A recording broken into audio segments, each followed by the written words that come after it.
Now, for those of you who have been waiting to hear, Berean Council is here, so we're not going to make the intros long. I'm going to go ahead and bring these brothers in. So go ahead and give me a second. All right, I believe everyone is in. Can you brothers hear me? Shalom. Yes. Shalom. Shalom, shalom. So how are you brothers doing this morning? Blessed. Good, man. All right, so for those that don't know anything about you, let's start in the beginning. How did you guys come up religiously before we even get to how you guys met and formed Berean Council? How were you guys raised? You guys raised in the church? Were you guys just allowed to discover for yourselves? How did that happen? Yeah, man. Grew up in the church. Grew up in the pew. You know, I believe my mama had me on the front pew. But yeah, we grew up in the church. My father was a pastor. That's all I've known. And it wasn't until I grew up playing keyboard, drums. My mom was a praise and worship leader. You know, we traveled all over the world. Military background, military brat, and just wherever we went, we were finding people that believed and were faith believers. And you know, our father would start an assembly, and we would grow that assembly until he had his next duty station. We would go, and it was beautiful about it. Those people are still present in our life. Wherever we went, there's been people that they follow us to this day. And so these are meaningful relationships. You know, no conspiracies, none of those things happened in my growing up. And so it was a great experience in Christianity. We came back home to where we are now. And we've been here for, you know, over 20 years in ministry under my father. And wasn't recently until about 2015, where we came into the understanding, looking into the text as it pertains to the Hebrew Israelites and the possibility that we may be the children of the book. You know, it was just like, what? You know, and our revelations was not on YouTube following a whole bunch of different voices. You know, and we were just searching these things out for ourselves. And the Most High, through his Ruach, just began to, you know, press upon us. And there's a conviction in us right now that just drives us to do what we do now. All right, so let me ask, are you guys all related? Are you just friends? How are you guys connected? We always get that. Yeah.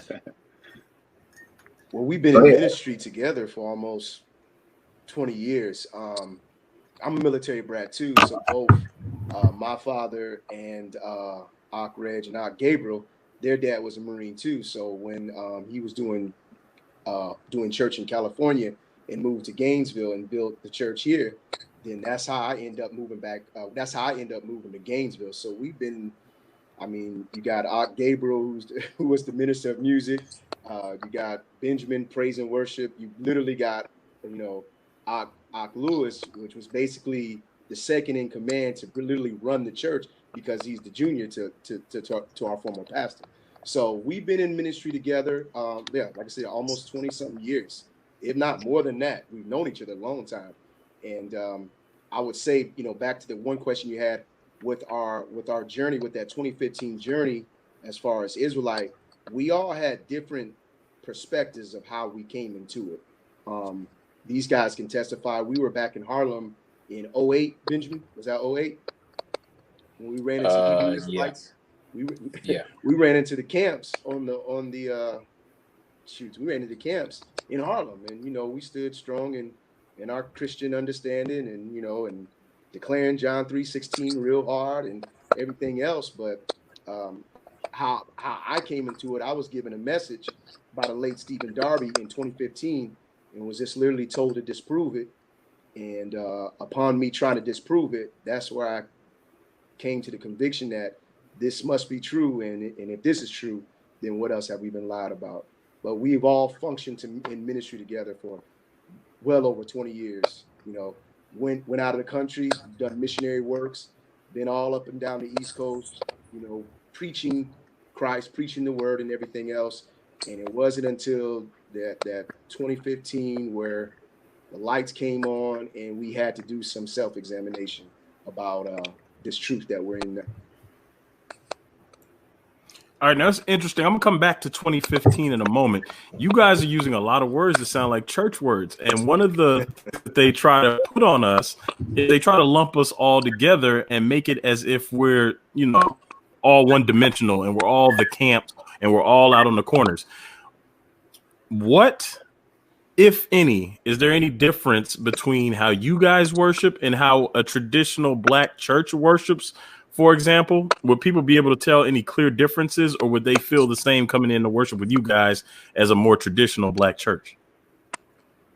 Are you referring to when we were in Christianity or presently? Well, presently, like what differences should people expect if they come to worship with you? Because to me, it sounds like you guys worship just like any other believer. It doesn't sound like you guys are, out there doing crazy stuff on the corner, yelling at people, cussing people out, or anything like that. I mean, any one of the Oxford. I know Benjamin and Reg haven't spoken. No, good. In our upbringing, am I heard? Am I on? Can everybody hear me? In our upbringing in Christianity, our ministry, our pastors were very what we would say were kind of forerunning in the area of praise and worship. So it was a huge staple in our ministry as far as understanding what the Most High desires from his people. Scriptures like he inhabits the praise of Israel. When we talk about the tabernacle of David and how in the last days, that was the tabernacle that he would build. Those were like flagship scriptures and foundational things that we were taught the importance of early on in our ministry. And so we were a ministry here in Gainesville that was kind of known for our praise and worship and the fellowship. Like we had a very high importance on fellowship and, everybody having all things common, things like that in scriptures. And so, so we were very heavily focused in praise and worship and really trained in how to move, in that arena of ministry. And so if people come into our assembly now, I think some are kind of taken sometimes back by our liberty and, the link that the amount of focus that we place on getting into the presence of Yah and how it's the one thing that we offer to him. When we come together in our assemblies, we share this all the time. Everything that we do is for us. We teach the word, that's for us. We fellowship, we break bread, that's for us. All of the things that we do for the most part when we come together is for our personal edification. Whereas when we praise and worship the Most High, that's what we offer to him. That is the one thing that he desires, from his people. And so I think sometimes, it's a mixed reaction, but we seem to, we find ourselves teaching a lot about the importance of it because there are some drawbacks in the community now as far as when you see it and the effect of Christianity on how we believe now. For the most part, the Brews want to throw all the Christianity away. Anything that they've experienced under the banner of Christianity, anything that looks like it, feels like it, sounds like it, they just the walls just go up and they just looking at you like, man, what you doing? That's that Christianity right there. And so what we're trying to bring to the forefront is that Christianity does not have a patent on these things that we've experienced in that religion. These were things that Israel always done. They praised the Most High. When they went into the battle, they praised, Judah went first. They praised the Most High in song and dance. And so these are things that belong to Israel. And so we try to stress those things and bring our people to a place of understanding when it comes to the area of praise and worship. That is an awesome answer. And I think it's always important to kind of let people see that we're not all one dimensional and that we do have diversity within Israelites, because that narrative that they're trying to push is super messed up. Now, let me see here. You mentioned Stephen Darby in 2015, and a lot of Israelites mentioned that they've woken up around 2015, myself included. Now, is there any particular Stephen Darby message that you were asked to debunk or prove wrong? Or just, they had you look at his channel and say, hey, prove some of this stuff wrong? So the message I was given it was by my cousin. He goes by Kevin Ben Yahoo. It was called Why Racism? Because They Owe Us. And so after seeing that message, it was another one of who are we? And I really tried to dig into to debunk those messages because I figured if I dealt with the camps in the street, this should be really easy. So those were the two messages that that gives you those uh-oh moments. And then from there, I was like, hey fellas, I'm looked at this. Y'all might want to check this out. I looked at every angle. Maybe y'all can find an error in this man's message. And so, I end up giving it to the ox, not knowing at that time, everybody has, like, we all had our own personal journey. All right. We didn't say, okay, we're gonna be together, we're gonna be Israel. No, everybody, like Gabriel was looking at it because of our job and the systemic racism and the stuff that they do to our youth. Reg was looking at it from a different perspective. Brian and Benjamin. And so when I presented it to them, they were like, bro, this man's been preaching this. So then this led to them investigating, and it's something that Moray Morris always says out of Rebirth. He says condemnation without investigation is the highest form of ignorance. And so I just believe that, especially when I engaged the camps back in 2008, I just believe it just wasn't the timing. And in 2015 just seemed just like the timing. I think it was was it a year later where we actually met Darby at the airport coming from Virginia. Am I right on that? Well, fellas? It's probably a little more than About a year, 2 years? but I was going to actually touch on that. We met Darby in 2015, 16. Yeah, 2016. Okay. Actually. It was during the Richmond trip. Yeah. We were literally. And that's funny because the Most High has kind of always confirmed our journeys with just the weirdest signs. I mean, we're in the Charlotte airport coming from Virginia. All of us were on a trip that we did in a mission, evangelistic mission that we did in Virginia. And as we're talking about Darby, we're actually walking with breaking up, Benjamin, our pastor at the time, and we're walking, and while we're talking about Darby, can you yeah, you kind of in and out.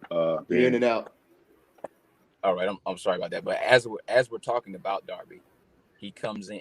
Darby's coming into walking right in front of us at the Charlotte, and it was just really interesting how that took place.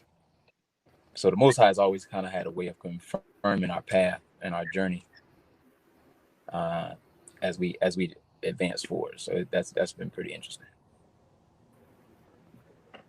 Yeah, Brian, you're breaking up. Okay. All right, now I found it interesting how many people have come into contact with Pastor Darby. He was one of the first people that Teo showed to me when my awakening happened. And so now when I hear people mention Stephen Darby, it's just crazy to see how many people he influenced.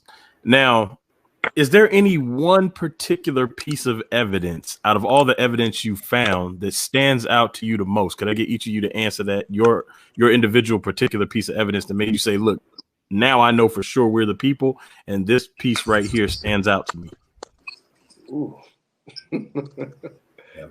I'll go first. I know everybody says Deuteronomy 28, and a lot of people go to 68. I like to go to, I think it's verse 46, where it says, and these curses shall be upon them as a sign and a wonder upon their generation forever.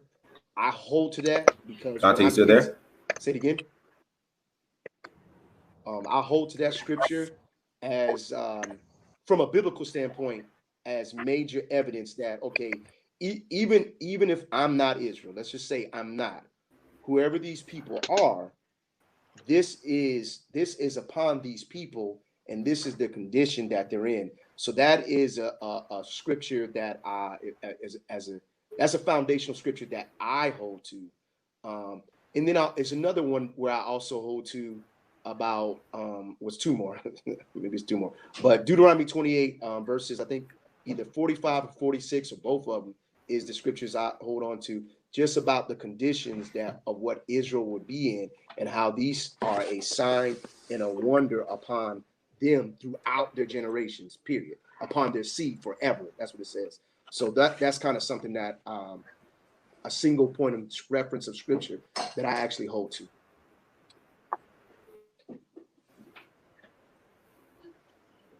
For me, Dante, the curses was really a big shocker and, Yeah. and a wake up call. I'm in my I'm very involved in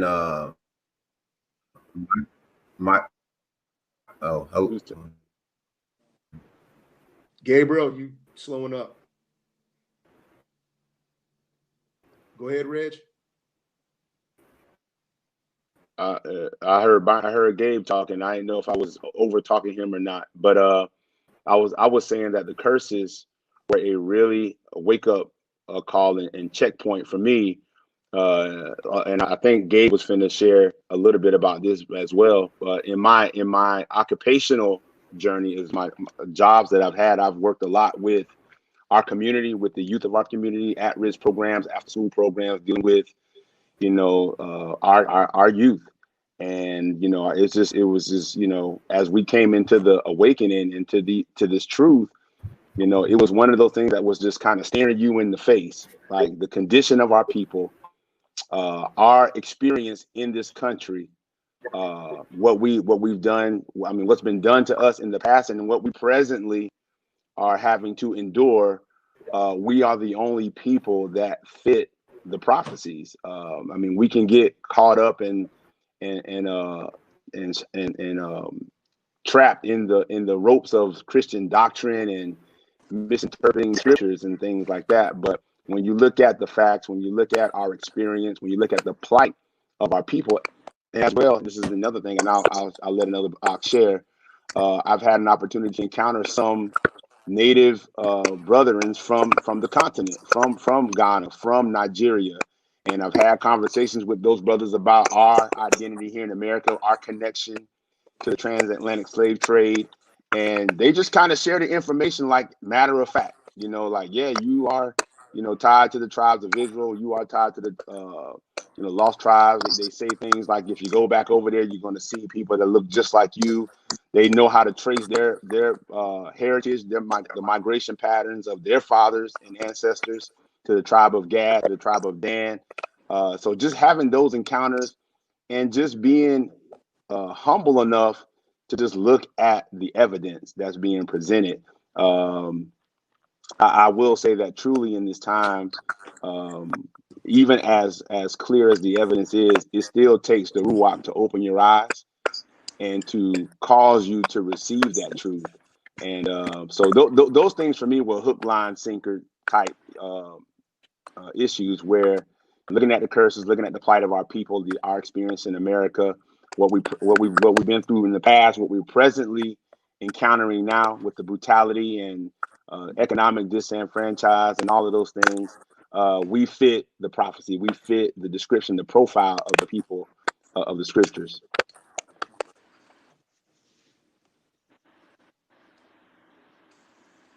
Did anybody else want to to that? Y'all hear me pretty well? Am I moving pretty good now? You're good, Gabe. Okay. Yeah. So, my experience in coming into the awakening was by way of my job. I work in the community of Gainesville, Florida, and we have a nonprofit organization, the disproportionate minority contact among Black and brown juveniles. And so I've been doing this for 16 years. And so periodically we do statistical data to measure our success, and we look at all the gaps that create risk factors for young, African males. And our program is gender specific. And my boss, which is my best friend, we actually all went to church together. He's still, at our ministry, our former ministry, and he crunches a lot of numbers. He do a lot of statistical data to prove our wraparound services and how effective they are. And as I am you know, as I'm going through this, process and programmatic piece of our job, I'm actually, we've been charged by our pastor to kind of read the word afresh. You know, every year, my father, who's our pastor, would always say, every year you need to read the first 5 books. He always taught us that if you didn't know the first 5 books, you knew nothing about God. You got to know the first 5 books. And so, our journey at the beginning of the year, you start reading the word afresh.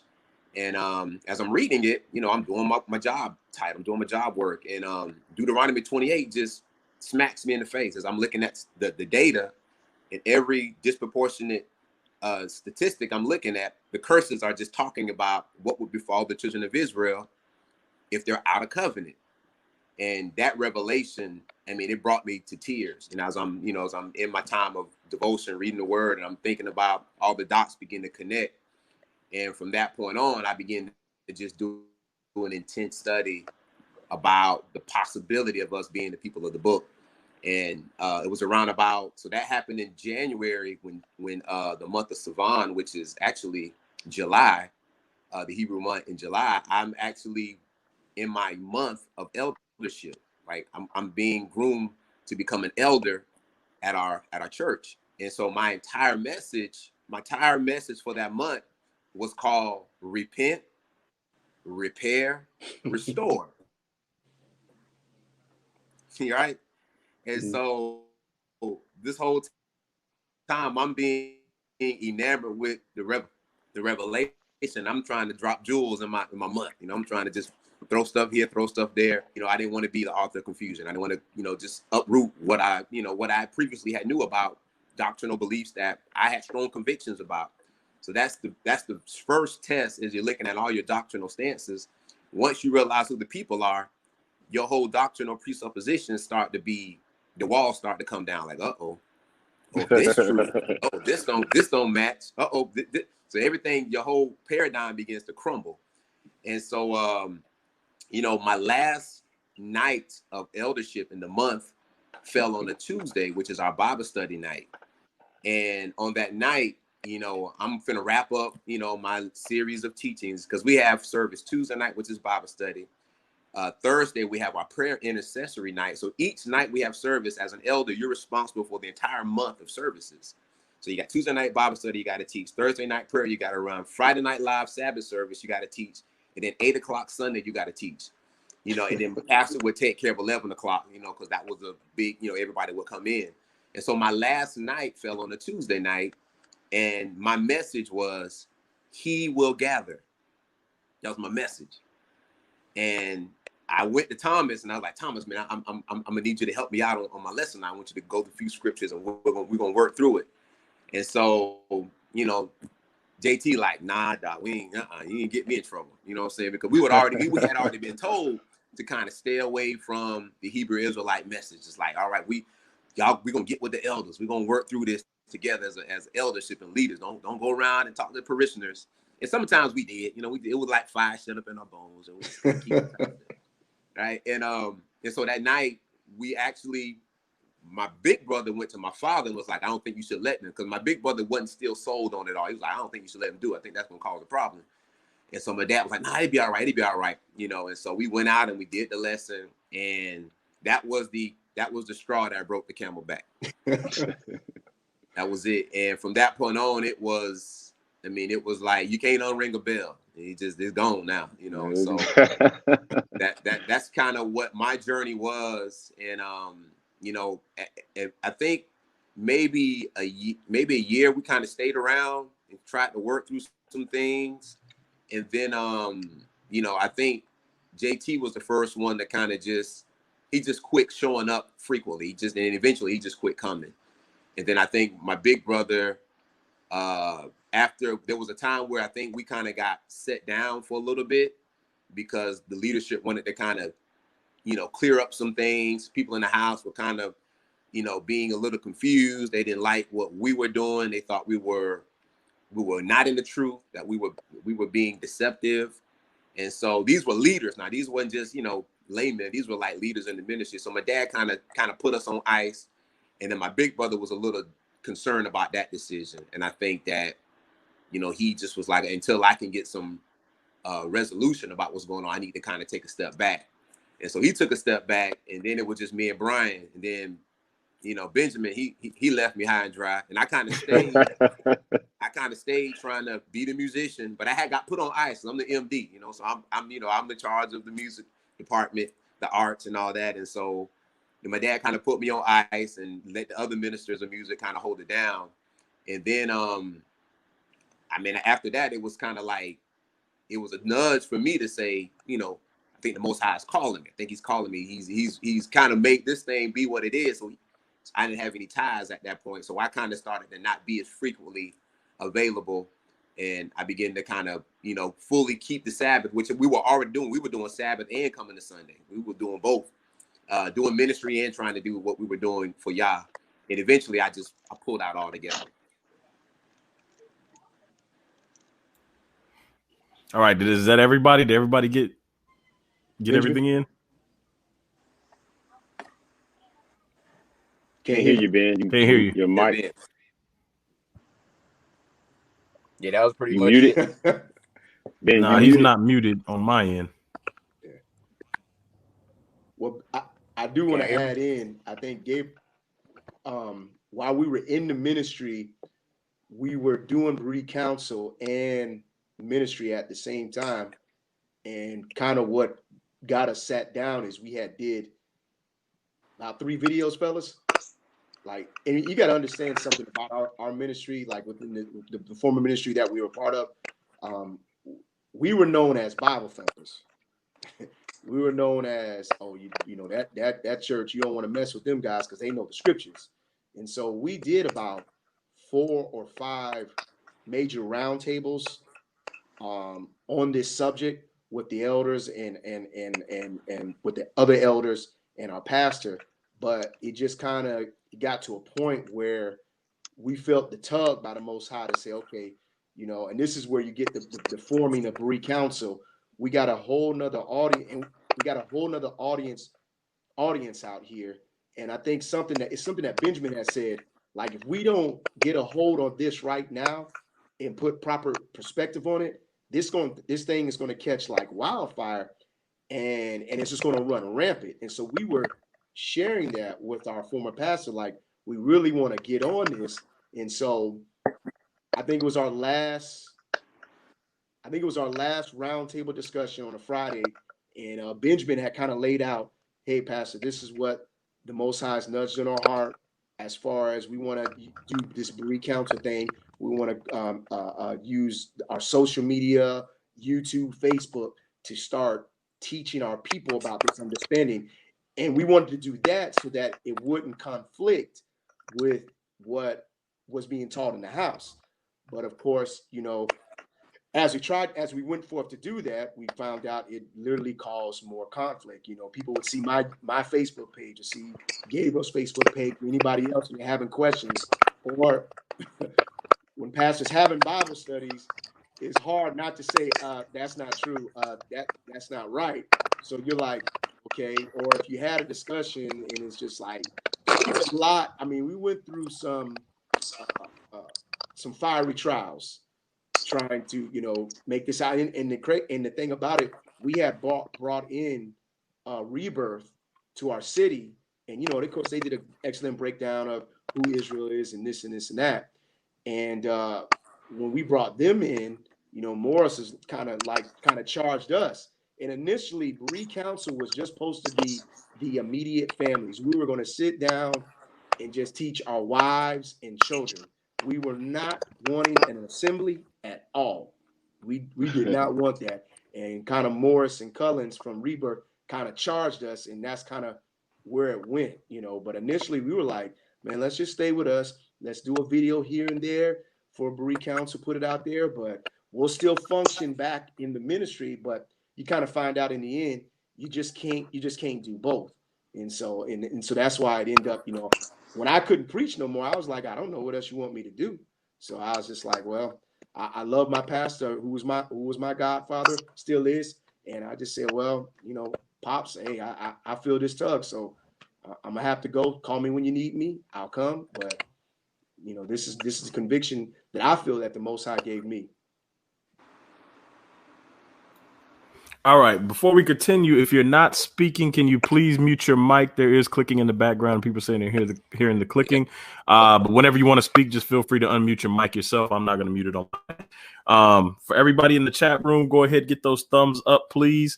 This is a great build right here. So you touched on the formation of the Berean Council and that you were originally only going to teach your families and the immediate family. Why did you guys decide to not just teach your families, but to jump on YouTube and use social media? Like, who brought that to the table and who made the final decision? Was it a group decision? How did that work out? Yeah, so initially, Berean Council was, as far as the assembly gatherings, it was just going to be our families. There's so much needed to be unraveled as far as our doctrinal stance, what we believe. I mean, you're talking about high Christology, you're talking about all the replacement theology, ideology. So we will get ready to go through all this and just kind of unlearn, relearn, and then learn again, you know. And so what we wanted to do, what Berean Council was set out to do was going to be a strictly social media outlet. No one was going to see our faces. No one was going to know our names. It was going to be Berean Council. And we were just going to be soliciting information, teaching information, putting out videos with just our voices in the back. You wouldn't know who we were. And that's what we thought we were going to do. And just one night we were sitting around at my brother's shop and we were talking about, well, maybe, because of how we had been raised in ministry, we knew that, that the Most High pretty much had equipped us to forge relationships, to create fellowship where people could come and be a part of something. And so, we were trying to temper how large that growth would be because we were just leaving ministry it was weighty. And we appreciate the way it trained us to where we are now. We didn't want that weight of responsibility. I'm a father of 4 kids, a wife, work a full-time job. I'm a manager and my wife's a manager. So our time became very tedious. It's just tedious. But by way of the Most High, we started to do our videos. And so people saw our faces. People kind of knew, oh, I know them brothers. Them brothers go to, that's Pastor Lewis boys. That's kind of what everybody would say. Oh, wait a minute, you know what I'm saying? And so that's when it kind of got a little sticky for him, but as time went on, when we started doing our assemblies, we were only doing 2 a month. And then we were challenging heads of homes to do 2 at home with their families so that they could be responsible as priests of their homes to rear up their families. And so as people began to just wanting to come, as we went to the rebirth gatherings, the holy convocations, we would meet people that were in the local area that we lived, whether it was Jacksonville, whether it was Ocala, wherever it was, like we would love to come. And so you can't turn people away. It's like, yeah, absolutely. And from there, the mandate at the Most High started to confirm that y'all ain't finna just be social media. y'all ain't finna, y'all don't get a chance to tamper what I want to do in the last days. Mm-hmm. And so we kind of embraced the call, and Most High has been sending us beautiful people, people with light passions that, it's been a wonderful experience. All right, that's awesome that you guys did decide to, go out, reach out, and start putting the stuff on social media and teaching a bigger audience. Now, how has your teaching been received when you go into, I guess, traditional Christian churches? Do you just sit and listen? Do you try to teach it all? How receptive are they, or are they not receptive? Well, I think it's you. Go ahead, JT. No, go ahead. Go ahead, JT. It's a unique dynamic during our time in with our prior ministry, we were heavily involved in a lot of evangelistic type missions here in the city, collaborative efforts with other ministries and pastors that we still have respect for, and that have a degree of respect for us as well. And so I think the silver lining in it all was that because of those relationships and the respect of our pastor that he has garnered in the city for just the works that the ministry has done, there was like a curiosity that was there to not just we didn't experience the immediate throwaway. Now from those in our ministry, were kind of like, they've known us all our life. So it was more of a like, well, them jokers done fell off the wagon. Them brothers done fell out of the faith. So it was kind of like we had to deal with that more direct rejection, within our ministry. Not totally, but for the most part. But it was a unique dynamic where when people saw us in the city from other ministries that we've done missions with and things of that nature, they would like, man, I seen y'all on YouTube, or y'all still at the church. Well, so we knew that they were kind of following the journey and seeing some of the things we were doing. But we've been able, by the grace of Yah, to have some degree of dialogue with different ones throughout our city that have seen us through different events that have been put on. There's been Black diversity forums here in the city that we've went to, and we run into other pastors and leaders that we've done prior things with in the ministry. And so we've had an opportunity here and there to share where we are, why we're here, and why it's important for us all to be taking another look at the scriptures, because we believe, and we say this periodically and a lot, that the truth is not on anyone's side. The truth ain't on your side, it ain't on my side. It stands alone. It's Yah's truth. It's his will and his ways. And we all should be pursuing the knowledge of his truth. And so now there have been those encounters where you just reject it, but it's been a unique space for us as Berean Council, where we've had some pretty good chances and receptivity from ones that we've talked to up until this point. Well, that's awesome to hear. Now, let's go ahead and jump to the Stephen Darby and I'm sorry, not Stephen Darby, the Eric Mason encounter. The Eric Mason encounter. There's a lot of Stephen Darby chat going on in the chat room too. The Eric Mason encounter. How did you hear about Eric Mason, him going to be speaking where he was? Who decided to go? How did you guys end up in front of Eric Mason? So I'm a barber by trade, and I have an opportunity to talk and meet a lot of people throughout the city. But on one particular day, a gentleman that I've been cutting for a little bit now, he's one of the ministers at the church that Mason was going to be coming to. And so we were here. I was here that day cutting his hair, and another Ak that's a part of our assembly was with me that day. And we were just in the shop. Me and him were kind of stirring up the pot anyway, because we tend to do that here. So we'll stir up the pot. There's some other pastors that work here as well. And so that's a whole unique dynamic within itself. But sorry about that. Go ahead, JT. Oh, you want me to finish it? All right. So kind of what happened is the dude that he's cutting his hair, we find out that Eric Mason is going to be there. Now, mind you, I'm not there when they're having this conversation. So I pop up in the barbershop a couple hours later, and they're saying, JT, you won't believe who's coming to Gainesville. I said, who are you talking about? Who? He said, Eric Mason. I said, where? What church? Where he going to be at? Because I'm going. Where he going to be at? I'm going to be right there. So when they told me he was going to be at the ministry, and it's funny, the ministry that he came to, we've done outreach, several outreaches, March for Jesus, prayer strikes. We've done a lot of things. It's a white it's a white pastor, or a white pastor with many, mixed congregation. But we've done many great things with him. So when we found out that he was going to be here, it was just like, listen, okay, well, if Eric Mason's going to come to my city, we're going to have a conversation with him. Now, the crazy part is this conference you had to pay for to go to this conference. Well, the minister that Ak Reg knew was like, listen, for y'all, we're going to waive the fees. You guys don't have to pay for it at all. And so, so we get there. I think it's just it's me, Benjamin, and Ak Reg, and then Byron comes in like maybe 15 minutes later. Gabriel comes in like 15 minutes later. So when we walk in, you can see on Eric Mason's face, like, them must be them bruised. Now, mind you, we don't have nothing on. I'm still in my work clothes. All right. We ain't no fringes, ain't no necklace on, ain't none of that stuff on us. We coming in regular, And so, the minister was like, no, you guys get the best seat. You guys sit right here. We're like, no, we're going to sit in the back. Just let us sit in the back, and we're all at a table. And so Eric Mason does his teaching.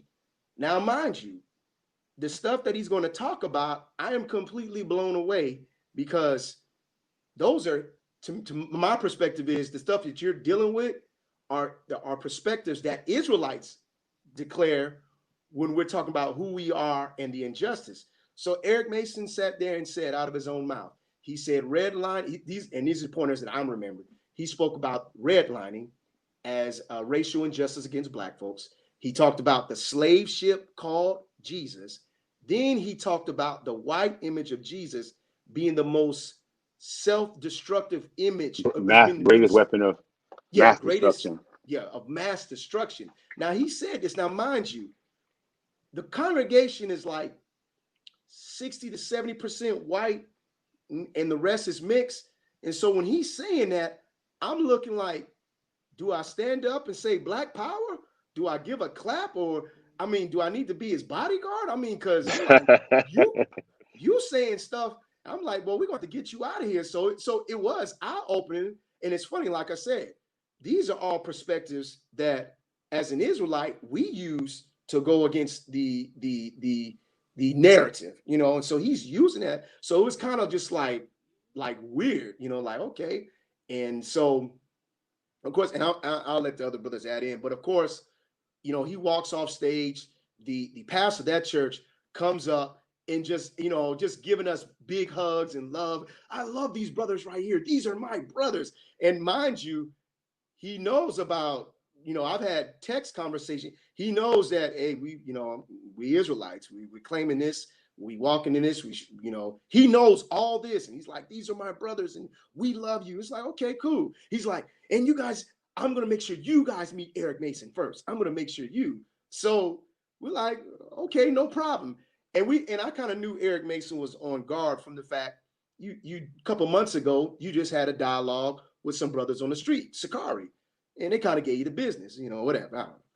But when we engaged them, we didn't come to actually debate or anything like that. We came in the spirit of humility just to really promote dialogue. And then we wanted to ask basic questions just about what he was conveying, because the thing about it is and it's weird because that message is nowhere out on YouTube or anything, but what he shared was truth. And so how are you conveying that to a white audience and Black audience? And that's where our questions was, how are these people responding? So I don't want to take up the time. You other brothers can chime on in. Yeah, it was. We were just going to be spectators. I mean, we were invited by the minister that I happened to cut his hair, and you know, we always kind of go in just in our upbringing. We've always been taught, you know, you go in, you seek the low seat. You know, you're not going in there to be seen. And if it so be that an opportunity or a door opens up for you to share, you know, you walk in the door. But we were just going to kind of be in the number, to hear him for ourselves, because there are a lot of different positions about Mason. And so, but, you know, we try to not rush to judgment. We give everybody an opportunity to speak their position and share where they are and what they believe. And then we deal with it accordingly. So we didn't go to per se confront him or anything like that, but being there and having a relationship that we have with the pastor, he was like, I want y'all to meet him. I want y'all to have an opportunity to talk with Dr. Mason, and him knowing. And I think, for me, I think to some degree the pastor wanted to kind of see, right, you know, how we would deal with that, or would there, you know, what would the response be? And so we just generally went up to him, introduced ourselves, and we let him talk. You know, we asked him questions about his presentation, what he shared. We were kind of like surprised and like encouraged, like, man, that you dropped some real truth. And it was amazing, because at the table, the type of discomfort that some of the talking points created. I mean, you had white couples sitting at tables that were like, felt it was too much. You know, they were like, it's too much. But then you had other white individuals at certain tables that were like, man, I've never sat down and even had dinner with a Black person. And so it really created a healthy dialogue in that ministry. And this pastor has always been one of those pastors. He came out of Assemblies of God, and but he's always kind of been on the edge of that denomination as far as his interaction with the inner city and disenfranchised, our people at risk population. He's been heavily involved in that, to the degree that he's actually opened up a reparations fund at his church. He has a reparations fund that he started at his church to finance the descendants of slaves. And they at the time, they were still developing the criteria on how to make sure that those resources went to those individuals. But he's had some fallout from that as well, like people that don't agree totally with some of his positions about us as a people and our plight and how we need to address those issues. But so we just kind of, the door just kind of opened up for us, and we commended him on some of the information he shared. But then we also have some direct questions about dealing with us as a people and why, you know, how does that need to be engaged? And I'll let Ben kind of show, because I thought Ben brought out some good points in that video. If you've seen it, he brought out some good points about what needed to be done as far as addressing this issue right now. Is us being Israel, the church, Christianity. How do we have a dialogue that's going to be fruitful and bring people to a place of understanding and being able to accept the truth? Yeah, I mean, Yep. Can y'all hear me? I know I have issues with my mic. I don't know if y'all can hear me. Okay. Yeah, I mean, just talking with him, like Ray was saying, just meeting him and sitting down. It you know, we give people the benefit of the doubt. You know, I don't go in, you know, this is what we are. You know, we genuinely love people. That's just our upbringing, and you know, disagreements don't hurt us or don't offend us by any way.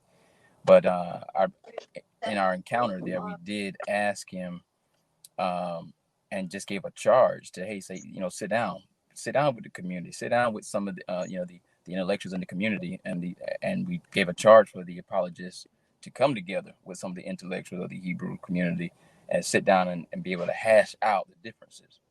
And so that was one of the charges that we gave before we left. And other than that, it was just, you know, it was just talk. That was just our interaction. You know, it was just, you know, brotherly talk. You know, we can relate. We all been in ministry, and at that point, a lot of times we can see the places of contention or disagreement. Some are big, some are different. And I believe, as we mentioned to him, just sitting down at the table and coming together, and it may happen, it may not happen. You know, we're not. You broke up, Benjamin.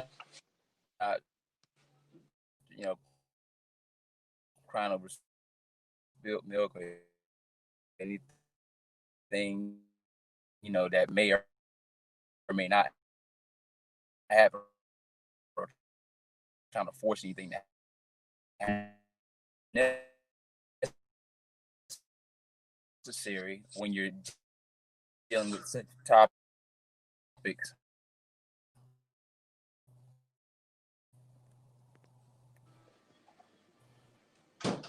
Benjamin, dealing with he's got topics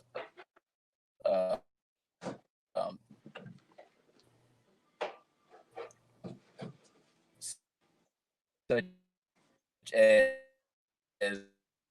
what he's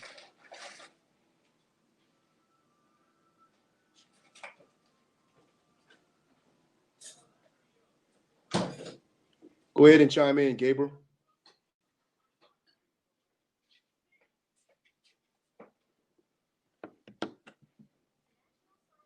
Dante, can you hear me? Yeah, I got you. Okay.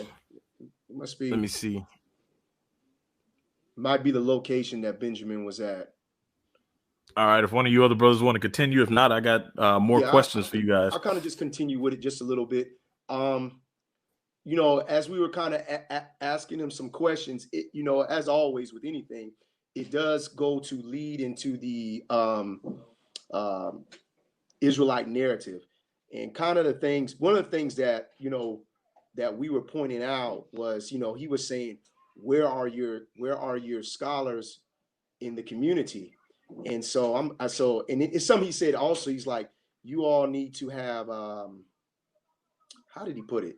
You all need to be unified or uniform. And so initially when I heard that, I was like, well, how are you saying, you know, we need to be unified or whatever when y'all have had 2,500 years, and with all the major denominations, you're not unified? I said, one thing I said I can keep as a common unity among Israel is that, you know, yes, there are those that are Torah only. I understand that. I understand their position, though I may not agree with it. I do understand it. And then there are those that are Messianic believers, and then there are those that are Messianic believers and Torah believers. I said, but in the end, the common unity is that we all agree that we're Israel. And one thing, which makes Berean Council very unique, I always say this: everybody has a position, but everybody's position is not a doctrine for me. And so I understand there may be people in the community that say we don't need to keep the law or this or that. I believe that what happens is you got to give people time for the spirit of Yah to begin to deal with them on how they are to walk out their convictions. So, I mean, I understand my brothers on the street. I understand why they may seem dogmatic. A lot of these brothers didn't getting reared up in the aspect of church or the aspect of govern ourselves in Christian like we did. So we're always going to take a different approach. And so that was the approach that we came with of course, with Eric Mason. Now, he did do a video later on that night, and because he doesn't know us, his mindset was that, well, these brothers, if the church would have been doing what they're doing, these brothers wouldn't have walked away because, you know, them brothers didn't have a strong leadership. Bro, you're talking to brothers that were all, you know, I got 4 kids. You're talking to brothers that came up to me the best leadership in the world, and I can say that proudly, coming from coming from where I came from, the best leadership in the world on how to serve people, how to walk in humility. I mean, his door was open that we always would sharpen ourselves in the word, and the pastor of that church actually knew that about us. So, you know, when Eric Mason makes that comment, it's like, well, if you really would have discerned, if you really would have had true discernment, you really would have known who he was talking to. The true prophets is really on the scene, and we're not there to try to cut your throat and embarrass you or anything like that. We're there to actually want to genuinely build. Benjamin, you want to finish up? Unmute yourself. Man, I'm sorry. I don't know what's going on with my connection, but can y'all hear me all right? Good. Yes. I mean, I'm not sure what was covered when I blacked out, but a lot of times with many apologists and even Mason said this as well. Sometimes they feel that, especially among the black brothers, that the reason people leave is because they're hurt, or because, you know, they fell out with the ministry, or because, you know, they had some particular art with the pastor, or, you know, as some of the other preachers say, or they grew up without no father. And actually, none of that was our issue. That's right. As a matter of fact, we would have still continued on in the ministry if you know, certain changes and certain things were made with how we saw, you know, because the ministry that we were in was very different. I mean, we didn't celebrate Christmas, we didn't celebrate Easter, you know, we didn't do those things. We kept the Sabbath. You know, the ministry was always in a kind of Hebraic path. We always talked about the new year, 57, 76, 57, 81, you know, these years. We always talk about the Hebrew months, what the Most High was doing in the times. That was never our issue. It was certain small doctrinal things, as we discussed, you know, that you get into, and those things over time can be worked out. And but what we felt the call to go, you know, our vein, because of where we felt led, where we felt the Most High was leading us to go. And so, you know, I know Eric Mason he made a comment, I guess, you know, these brothers, they seem like good brothers. It seemed like they were just hurt in ministry, and that's why they left.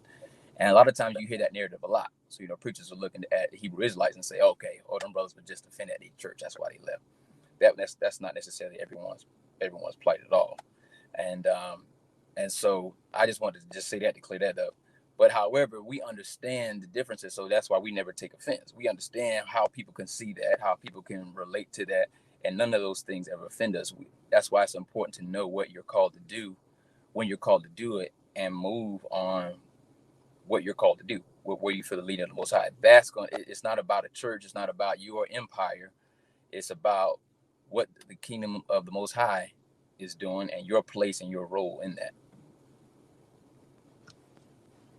Can y'all hear me? I didn't black Yeah, out. we're good. Oh, okay. Okay. Gabriel, you're on mute. I didn't say anything. You all said pretty much. What I will say is that I think later on that night he actually did a recap, and I think JT was the one that kind of, hey man, I think he kind of called him, was like, hey man, he doing a recap of our interaction. And so the little bit that I did catch, you know, it seemed like he was trying to make sense of it where, and I'm gonna say this is what I got from it. Like he was in control of that whole interaction. Like he kind of made it seem as if though he navigated us, you know, and there really was that wasn't the case at all. It was a very organic conversation. That's all it was. And you know, at some point we would probably like to deal with some of the doctrinal issues. But like I said, we understand the Christian dogmas. Like we understand soteriology of the Christian faith. So it's like we taught that hard. So like we wasn't hurt. Our pastor taught us the gospel message. We could preach the gospel message. You know, we know about my dad was very, he understood the types and shadows of the text and how, you know, Yahshua was in the Old Testament. And so we knew all these things. It's like we're not unlearned. And so it seemed like he was trying to say that he saw the hurt in us. He saw that we came from a good ministry. It's like he thought that we were Pentecostals and we were Hagar, like, hey, somebody. He thought we were one of them types.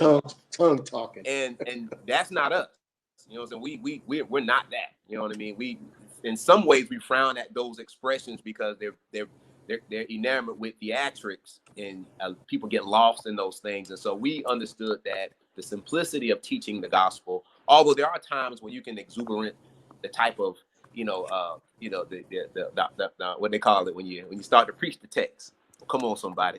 We understood those things, but that wasn't the sell for us when we taught the word. And so I think he kind of tried to categorize us a little bit, to box us in.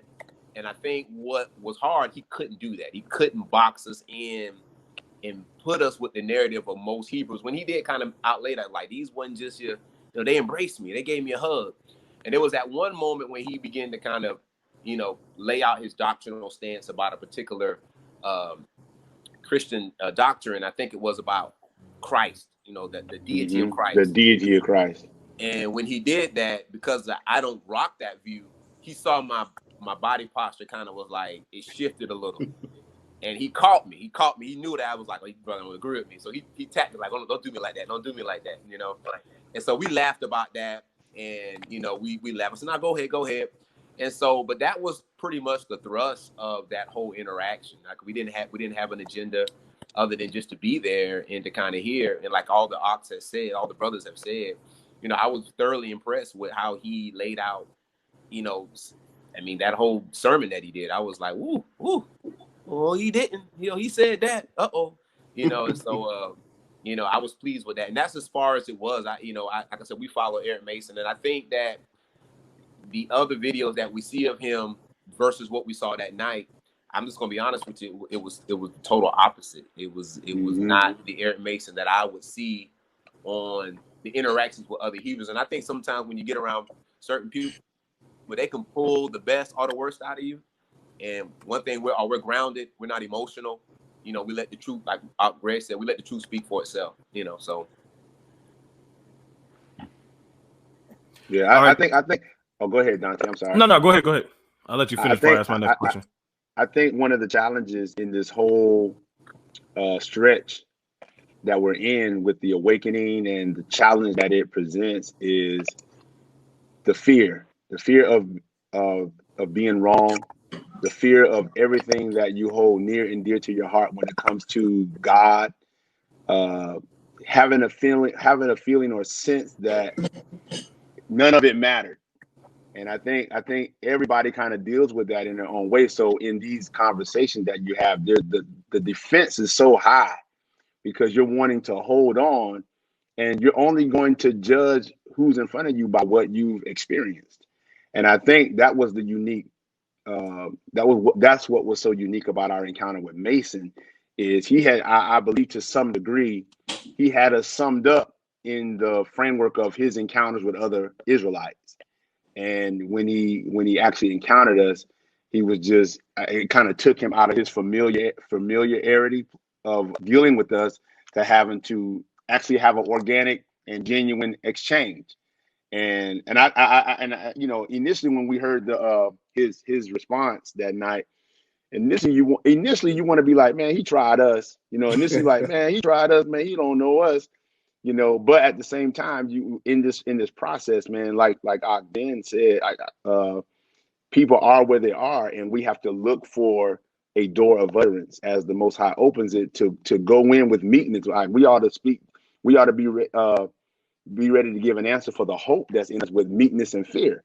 And so I think a lot of times, because of the outrage and the outcry of our community and the injustices, most of the brews you encounter are going to be giving you the smoke. They just ready to give you the smoke. But we've been, by the grace of Yah, have been able to be raised up in a ministry where we've always been trained to be quick to hear, be slow to speak, be quick to hear, be quick to consider what someone is saying, and then, you know, measure it on the truth. And so I think it was just the work of the Ruach and that whole encounter and how all of that kind of fell out with me meeting the minister, cutting his hair. And I think the Most High had his hand on that. And it was just an opportunity to give Mason a different perspective to consider as he continues to go on down the road that he's going down. And hopefully he come to the truth.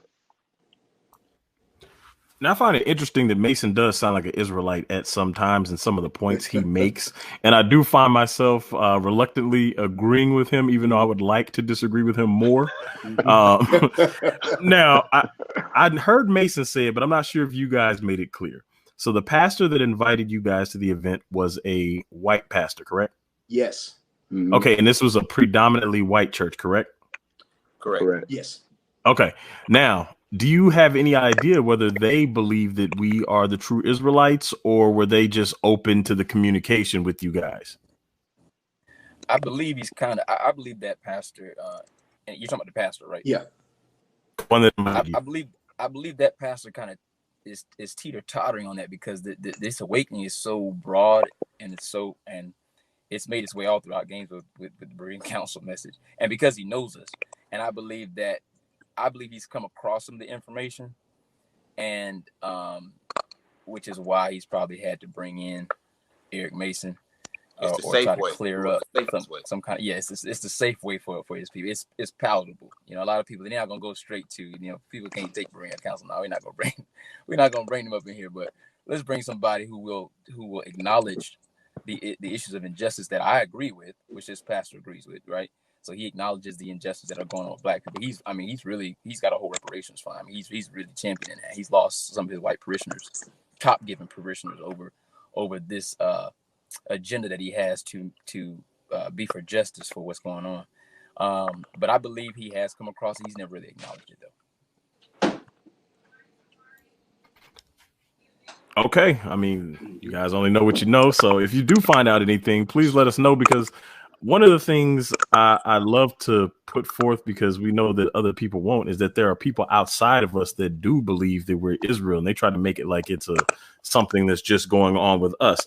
Now, with that said, there are a few questions I want to ask that I've asked other people on the show, just for the record. Did you believe in Christ before you started to believe that Israel was black and Christ was black? Yes. Yeah. Yes. Perfect. Do you hate or teach hatred for white people? No. Absolutely not. So there you guys have it. For those telling you that we're all the same and that we all hate white people and we only believe in Christ because we're black, it is absolutely not true. All right. So for those that are listening, can you please tell everybody out there how to get in touch with Berean Council, how to connect with you guys?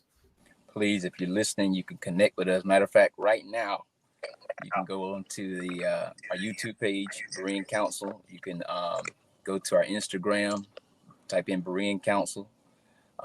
We got one of the brothers. He calls us the bereavement counselors. So that's one of the elders in town, but he calls it a bereavement counselor. But it's Berean Counselor, Berean Council, excuse me. But you can go to our YouTube, Instagram, our Twitter page. Definitely go follow us on Facebook. All really the social media platforms. Just type in Berean Council, Berean Council, COUNCIL, Berean Council. And you can follow us on basically any social media platform, at least the main ones. Email address. The email, you can email us at thebereancouncil@gmail.com. So go ahead and follow us and that's the Berean Council. I see some of y'all coming in now. The Berean Council@gmail.com. All right, perfect. Do you guys have any parting words for anybody before we close up? Hey, Dante, I don't know if there's a video on Facebook. This white pastor called Jeff, what's his name, Turbin? Jeff Durbin. You ever heard of Jeff Turbin? I sent it to you, Dante. This this video is like, I think it's like, I don't know if it's 7, maybe 10 minutes long, but at the 5-minute and 24-second marker, this white pastor, he goes in on woke church. He says woke church is a bunch of BS. So I tried to tag Dr. Mason in it, but I don't think he allows you to tag him. So I did post something on, he has a book on his Facebook page. It says the woke church, and so I commented to him and told him to go, and I sent the link to him to check it out. But it's amazing that as time is going on, like Christianity is going to rear its ugly head because the climate is so ripe to expose the hearts of men. And so we that are in the awakening just got to continue to be the example in the earth and don't get caught up in our emotions, but to allow Yah to tamper us as we blow the trumpet and sound the alarm and just focus on our people. There's nothing wrong. Yahshua tells the disciples, he says, go not into the ways of the Gentiles, but go ye rather into the lost sheep of the house of Israel. I believe that message is for us right now. I don't think there is a judgment to come where the nations are going to have to deal with the atrocities that they have done. That's been declared, that's been prophesied. What we have to do is don't throw Christianity and those opportunities out the window and damn it. It's gonna get what it's gonna get, but our people are in those constructs. And we have to be patient and willing enough to go into these hedges and highways and compel our people to come out of her and be not partaker of her sins, know the judgments to come, and awaken our people to the light of the gospel of the kingdom. And hallelujah. Hallelujah. And we just want to extend the thanks, Dante, for inviting us on your platform. You know, we just appreciate you reaching out and giving us opportunity to share. Absolutely. No problem. I thank you guys for coming and having a conversation. I do want to set you guys up with your own group on Hebrew Sphere if you want one. We could talk about it behind the scenes as soon as we end here. But if you guys don't, anybody else have any other words before we close out? I think everybody to the listening audience out there, to Israel, keep pressing in. Our day of redemption is drawing out. It's a lot going on. We see a lot going on around us, a lot being done to us. But we have an admonition in the scripture that when we see all of these things beginning to fall out, we're to look up and rejoice. So don't be overwhelmed. Don't be dismayed at the atrocities and the injustices that are falling out upon us. These are signs of our redemption. And so be encouraged out there. Dante, man, we love you, man. We appreciate your work. Appreciate the doors you open to us. And you keep on fighting the good fight, bro. Thank you. Appreciate you guys. Appreciate everybody for tuning in. Shout out to Roderick's Point of View in the super chat. And until